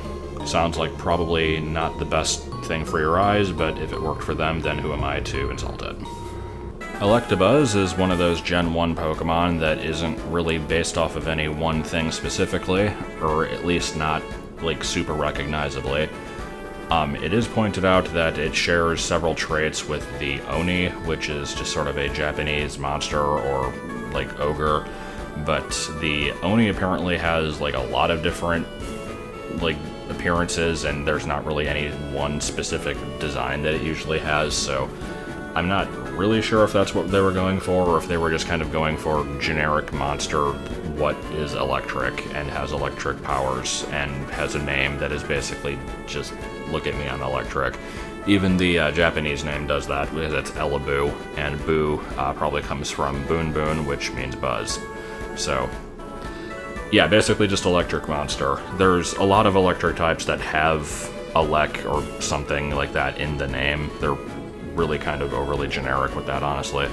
But as for Electabuzz, like I said, it could be based off of the Oni in some regard, because it has sort of like tiger stripes, and apparently the Oni are commonly seen wearing like a tiger pelt, and it also has horns, which they usually have, and for some reason the Stadium model has 6 fingers, which I'm pretty sure was just a rendering error, but that could also be related to them, because sometimes they have like extra digits and stuff, but I don't know.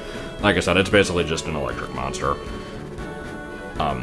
If you want to relate it to an Oni, it could be based off the Raijin, which is sort of like a god of lightning and thunder, but that basically just became Thundurus in Gen 5, so I don't know, take that for what you will.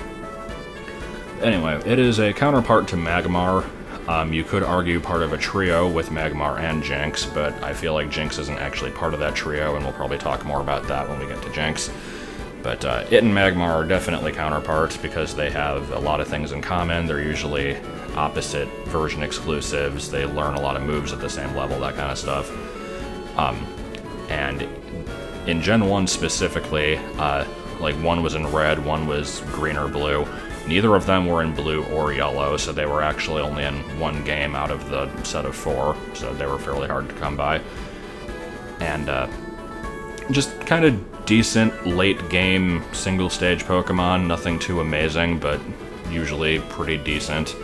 And there's rumors that they were meant to be like the original legendaries, but I'm pretty sure that wasn't true. I don't really know where that information came from. But in Gen 2, both of them, and Jinx for that matter, got a baby at the same time. And then in Gen 4, Electabuzz and Magmar both got an evolution at the same time. Electivire was revealed somewhat early on, and Magmortar wasn't, so I don't really know why. But it seems to be kind of in the middle in terms of like how people received it. There's some evolutions that everybody likes, there's some that most people hate, and Electivire just kind of is in the middle of that. I see arguments from both sides. I personally think it looks okay. It's basically just Electabuzz, but like furrier and with two weird cable tails for some reason. I do remember seeing some theories that it was going to be like a fighting type or an ice type just because it's kind of shaggier, but it's still pure electric. And the thing I want to point out most about Electivire is its annoying evolution method, because much like a lot of cross-gen evolutions, it's a trade while holding a specific rare item evolution.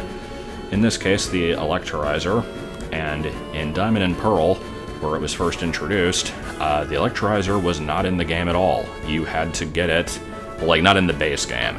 You had to get it by catching a wild Elekid, which you could only get by having Fire Red inserted into the like GBA slot of the system. And in Diamond, it had a 50% chance of being on a wild Elekid, but in Pearl it only had a 5%. And then Magby with its item was the opposite. I have no idea why they did this, because it basically made it like a Gen 3 exclusive, which makes no sense. But then in Pokemon Battle Revolution, they probably realized that they were really annoying to get, so they included a universal code that could be used to download both of them and get it into your game. And the code was available in America and in Europe, but not in Japan. Apparently Japan had no problem with the GBA thing. I don't know. It was just kind of a weird bit of trivia, and I felt like mentioning it. Did you see it? During that battle with the Cloyster, how it just died the turn that it came out, like before I even got to select an attack because Future Sight killed it? That was actually kind of impressive. I was surprised, because Future Sight has been completely useless in every battle up to that point. Also, I'm disappointed this guy doesn't have a name I can make fun of, because earlier there was Skier Clarissa, and then we had Border Douglas. It's like they're trying to make me make Nickelodeon references. All I can really think of is the fact that Clarissa has the na-na-nut-na music, and Doug has do-do-do-do-do-do-do. Like, both of their theme songs are basically just limousines feed the children's. And I could probably force myself to make a joke out of that somehow, but instead all you're just gonna get is, more like, we need to feed our children, so we made this crappy song. Which isn't really a joke as much as it is just me saying what Strong Bad said once. But, I don't know, I'm sure there's a Brad somewhere on Nickelodeon. I can't think of one off the top of my head, but it's a fairly common name. I imagine one of the shows had one of those at some point. Hello, Douglas. I'm a talking trash can. Okay, no, we're not doing that. Well, that was all the trainers, and all that leaves is Price, who is generic Oldman, what uses some ice types sometimes. And by sometimes, I mean I think all of his team is ice. Which could not be is not the same that I could say about the rest of the gym. We had a lot of Seal and Shelter in there, which are not ice types, even though their evolutions are. Because in Gen 1, there's only 5 ice types. It's Lapras, Cloyster, Dugong, Jinx, and Articuno. I actually don't know how to do this. I'm trying to figure it out. If I can get to the right of that blue-haired guy... How do I do that, though? Oh, I just do this. Yeah, it had those, and then Gen 2 added Swinub, Piloswine, Sneasel, Sneasel, Smoochum, and I think there's a 10th. What the hell is the last one? It's gonna bug me now, because I'm pretty sure there is another one. But, whatever. So, let's, God, 110?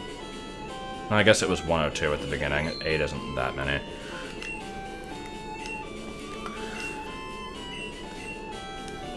That is actually gonna bug me a lot. What the hell is the other ice type? It's Swinub, Piloswine, Smoochum, Sneasel. It's not Suicune. What is the other ice type? Oh well. I'll look it up probably after the video. I know that there's 10. Don't ask me why I know that there's 10, I just know that there's 10. Just like how there's 6 dark types, 6 steel types, 4 ghost types, and 4 dragon types, and 50 water types. And I was wrong, he doesn't only use ice types, he has a freaking seal. Come on, you should have evolved this thing by now. Also, I don't remember what Chuck's levels were, but I'm pretty sure that Price's levels are actually higher, and the game basically expects him to be the 7th gym leader fought. Like, he's not that hard, but... Oh boy, Sand Attack, a worse version of Mud Slap. Yeah, I think we're gonna pass on that one.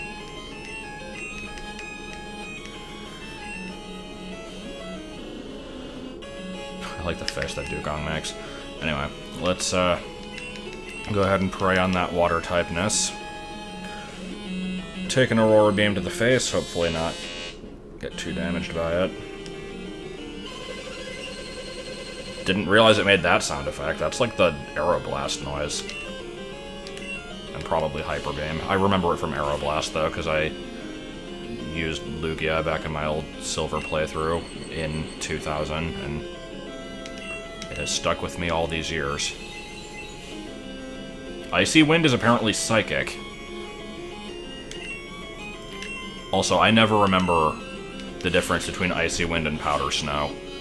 I know one of them is has a higher base power than the other, obviously, and one of them lowers speed, and one of them has the usual, like, 10% chance of freeze. I just don't remember which is which. So here's Piloswine, it's a big furry thing. It's also an interesting type combination, ground ice. But, do I have anything that can really prey on that? I guess... Does ground resist steel? I'm pretty sure it resists rock. I don't have any fire moves, I don't have any water moves. Or grass. We're gonna try Iron Tail.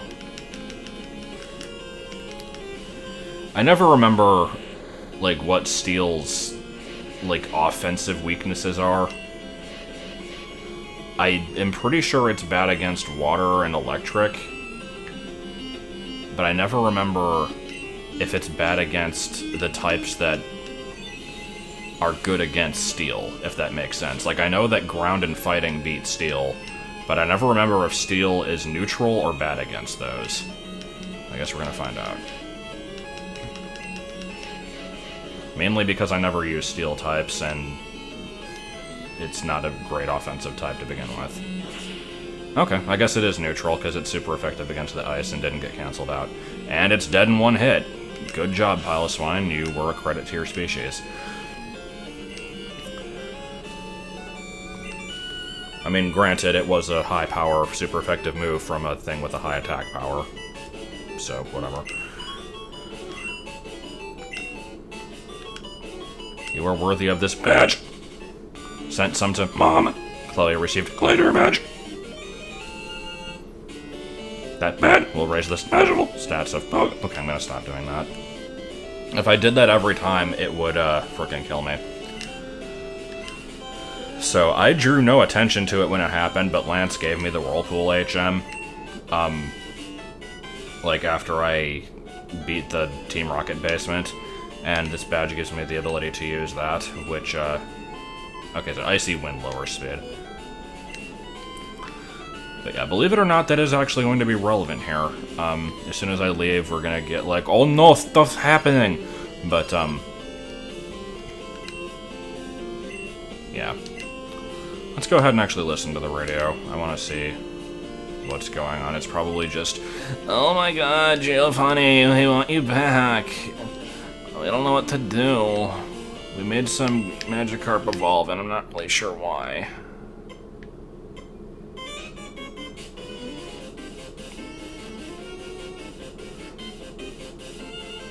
It took us 3 years to plan for this.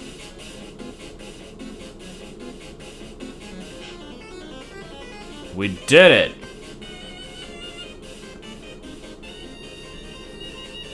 He's listening, he just doesn't care. Alright, so anyway. Let's go ahead and take a little detour here. You'd think the video would be over, but it's not. It's clinging on to life, much like Team Rocket, when it should have ended long ago. But, there is a reason for that. So let me go ahead and switch over to the box. What has my, leftover garbage in it? No.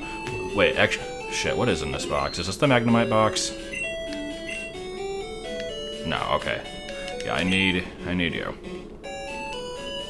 Don't so much need the Farfetch'd. Because, like I said, we are actually going to be making use of Whirlpool here. Because, Whirl Islands are over here. And there's something in Whirl Islands that I want. I've actually wanted it for a while now. And, the game is going to force me to wait before I can get there by throwing potentially rare encounters at me. I don't know what Tentacle's rate is here. It's probably not very high, though. Okay, where is the entrance to... Oh my god. Am I gonna need to put up a repel? I doubt I even have any. Also, this would be a fantastic time for the game to throw a shiny Tentacool at me. Just saying. It's happened in the past. It could happen again here. I'm actually kind of hoping... Okay. Like... I'm actually kind of hoping it doesn't, because if it does, I'm not going to use it, because I've done that already. Remember when I surfed all the way from Cyanwood to Olivine and got one encounter on literally the last tile? Why can't we have that again?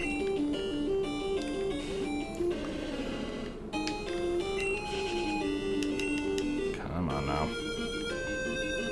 Where's the frickin' Whirlpool? Oh my fucking god. And again, rare encounters. Are we sure that the radio broadcast isn't, like, just generally increasing the population of sea life around the region? There we go. Oh, right. Actually teaching the move to something would probably be helpful. And I'm just kind of blindly hoping that Krabby can learn it. Okay, good.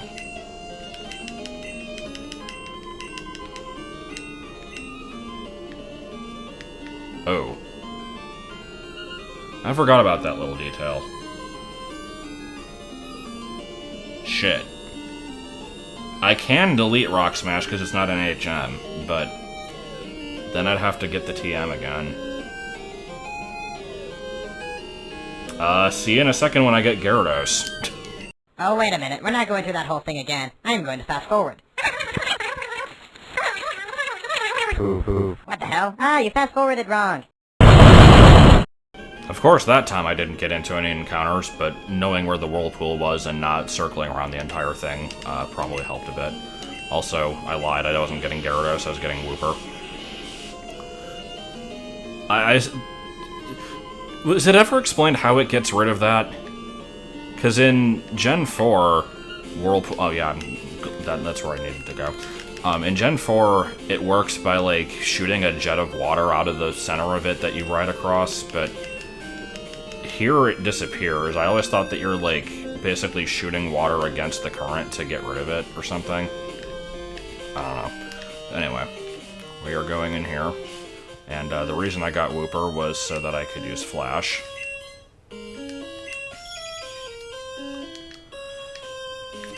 And now we surf around and hope that this doesn't take a long time.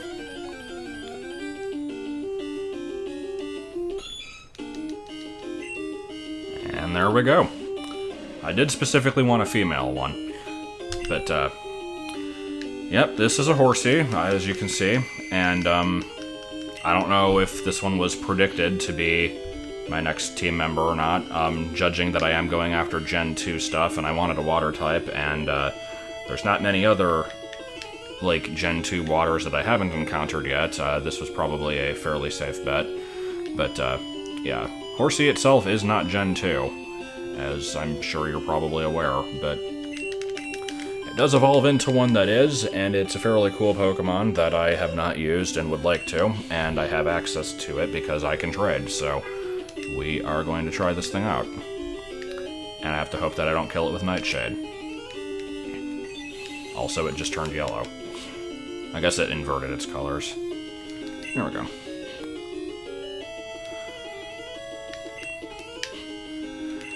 So yeah, it took long enough to finally, get our permanent water type on the team. Like, Totodile and Croconaw worked well for as long as they stuck around, but I knew that they weren't going to be there for very long. Now, the, problem with this is it's a level 16, and it's also not particularly strong, so I'm gonna have... Also, it's a fish. Could have fooled me. But, yeah, it's gonna take a while to catch up, but, I can pop on the experience share and drag it with me through the, radio tower, and that'll get it caught up, hopefully, pretty quickly. So, we're naming it Debbie. And, if you don't understand why I'm naming it Debbie, then you also won't understand she was attracted by my floral bookmark. So if, yeah, that's basically my reasoning. I just want to see what this item is. And then we're going to be done. Because I still need to do a bio on Horsey, but I am not doing any more of this video now. So it'll just be over a blank image, I guess. So, Whirl Islands will be properly explored at some other point once I have an actual, like, desire to go through it. I mean, like, I could do it before doing Radio Tower, I guess. But, I'll just wait. So yeah, next time, like I said, we'll be dealing with Team Rocket, and in the meantime, probably post-commentating over stuff that has nothing to do with what's going on, because it's going to be really boring, and it'll happen sometime in the next 2 months. I can probably promise that.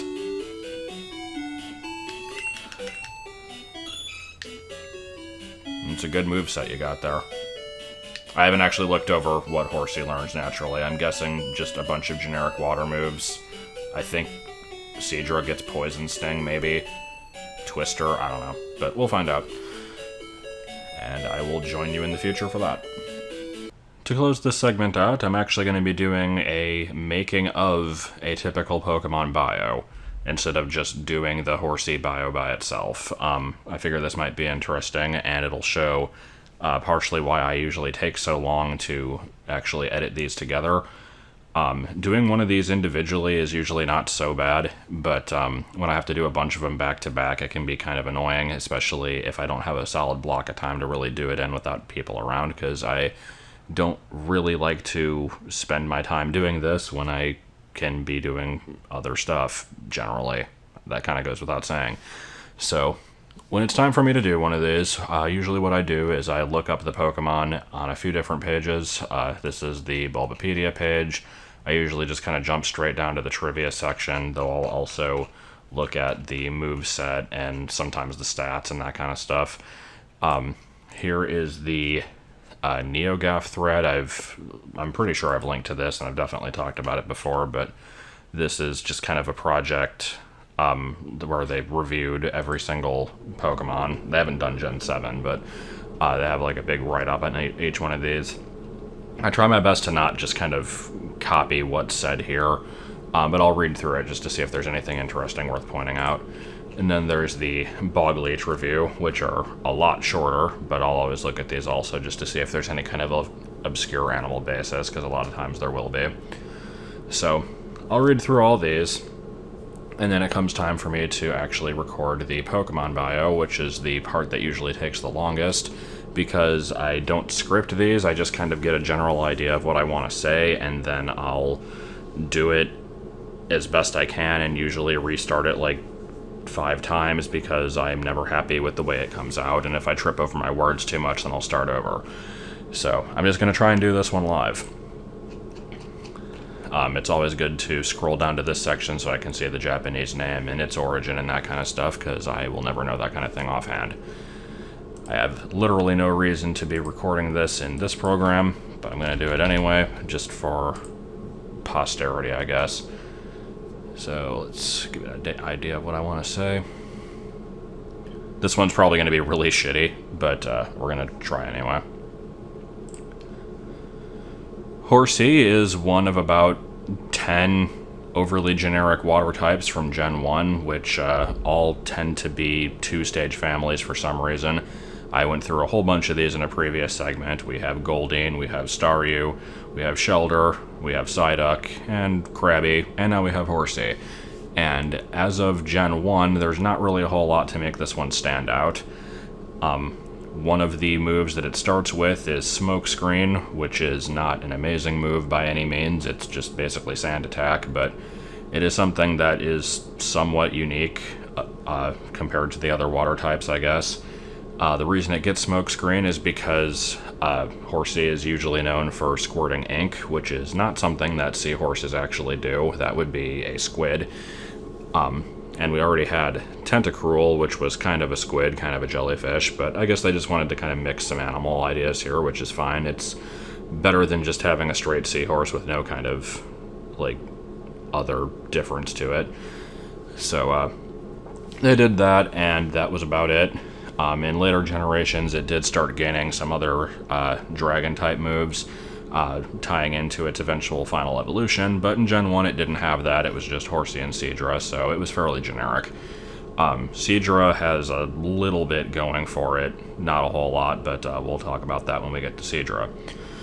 So, name on this one, big shock here, it's Seahorse, but reversed, and it's funny that it just sounds like you're saying, like, Horsey, like, oh, look at the little Horsey, like, I don't know, it's a little bit of a stupid name, but it works for what it is. Japanese name is Tatu, which is basically a corruption of Tatsu, which means dragon, because although in English we relate the seahorse to a horse for some reason, I don't think it looks anything like a horse, but I wasn't the person who discovered it and named it, so don't ask me. But in Japan, they relate them to dragons, and they call seahorses the illegitimate child of a dragon, Tatsu no Otoshigo. So that's why it eventually evolves into a dragon, and it learns moves of that type and that kind of thing. So their name's pretty straightforward also. And really, there's not a whole lot else to say about this one. It did show up in the anime, because Misty had one. She caught it in the Tentacool and Tentacruel episode, so I missed that capture because I never saw that episode in its original run. And it was used occasionally, but being a water type that can't really operate out of the water, it barely ever got any screen time. It was basically just if they found an excuse to let Misty let her Pokemon out in a little pool of water, it would show up. But it did surprisingly have almost a bit of character to it, because generally when it showed up, it would have it would basically show that it was fairly intelligent, because it could use its ink to kind of make shapes of things. It did that to show the shape of the Tentacruel that was basically going to be a problem later in the episode. It left a trail so they could find Team Rocket in the Eevee episode later on, and then I don't think it ever did anything of note after that. So basically it was just another Goldeen. And seahorses in general are kind of interesting. They're mostly known for the male basically being the one to have the young. They don't actually lay eggs, that's a bit of a misconception. The female still lays the eggs, it just kind of deposits them onto the male, and for what reason it does that is apparently unknown. But, yep, that is Horsey. I would have probably redone that one if this was not the making of. I was kind of okay with how that one turned out, but, I don't know, it was okay, I guess. The ending was a little bit stupid. Whenever I see that I'm coming up to the end of the 4 minutes, I'm like, oh shit, do I have anything else to say? Oh, let me stretch this out. Oh, I ran out. Okay, we're done. So, sometimes I leave some stuff out. I was gonna, mention something about, like, the biology of a seahorse, like the fact that it is a true fish, even though it looks nothing like one, but I actually forgot to research that, so I don't know if it is. I'm gonna say that it probably is. I don't know, to me it looks more like just one of those weird sea creatures that isn't actually a fish, but it's not a cephalopod, I think it's actually a fish. Anyway, now we have the audio. So what I do next is, on Bog Leech, I will snag the animated GIF here. Let me go ahead and save that into my Crystal Pics folder. And then I grab the Sugimori artwork. Then back on Bulbapedia. I think I could have grabbed that image down there, but I always get it from up here, just the original. Oh. Okay, I guess it is a different one. Or is this? This is C. I think this is Crystal. So yeah, we'll just grab this one, because I think this is the original artwork. I never get why this says RB, because it's not red-blue. I think it's red-green, even though these say red-green. I always remember these as being the older artwork, but either way, that's the one I always get. And then we scroll up to the Gen 1 sprite. I always get the one from red and green. If it's a Gen 2 Pokemon, I'll get, like, gold and silver both have different sprites, so I'll just get whichever one looks less like the crystal sprite, just for variety. So, I've got all the sprites now, so let's go into Premiere. This is my timeline of everything so far in the video, and if I was going to actually do this as a normal bio, then basically I would find a stretch of the video that has, where I basically left the section with no audio. Here I didn't do that, but let's just pretend that it's going to go here. How long is this segment actually? 3:29, that's not too far. Not too far off, so I'm going to do that. I'm just not going to save. So, let's go ahead and insert the audio here. Oops, I did not mean to go to that. I have them just kind of in my general videos folder. That is where they save to. So I grab Horsey to MP3. Go ahead and shove it in here, and again, we're just going to pretend that there was enough space for it. And we slide it all up in here. I put it at 3.05. It just is the sound level that usually works for me. Then we want to go to pictures. And well, actually, let me go ahead and grab the, well, nah, screw it, we'll do that later. So Crystal Pics, I grab the 2 images. Go ahead and shove them all up here. Now I want to make these exactly 5 seconds long. So we grab the first one, grab the second one, do a horizontal flip if necessary, usually shrink it a little bit, move it over to the side. Nothing too exciting here, really. Oh yeah, I forgot, I always want to trim off the first few seconds of this also. Why is this all black? There we go. Okay, so now here's the fun part. Now I get to go into opacity and do this. Skip ahead a little bit, bump it up to 100, go to the other image, do the same thing, do it here, go back to the other image, do it here, go to the end, make it 0, go to the other one, make it 0, put 0 at the beginning. I have to do that every single time. You can copy the keyframes, but like 70% of the time it won't let me paste them into a different image, and I have no idea why. I used to always try it, but it barely ever worked, so I got sick of that. So, we do that. Then we want to go back to this, import, grab the GIF, shove it over here, shrink it down, stick it on the side. Then we grab the other image, do the same thing. These usually need a horizontal flip, so we'll do that. God, that sprite's awful. And now this one I make 30 seconds long. So we do that, then we disable we disable these layers so that it doesn't mess with anything. Grab the edge of this, copy paste it a bunch of times until it matches the length of the other one, and then either cut it short or elongate it depending on my mood. So now we have the sprites, and they bob there for 30 seconds.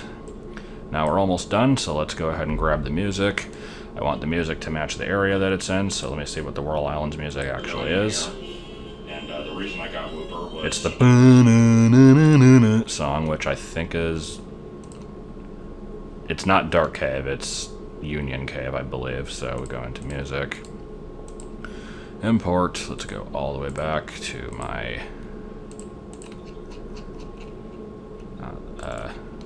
Crystal... Pokemon music, Union Cave. Wait for it to fully load.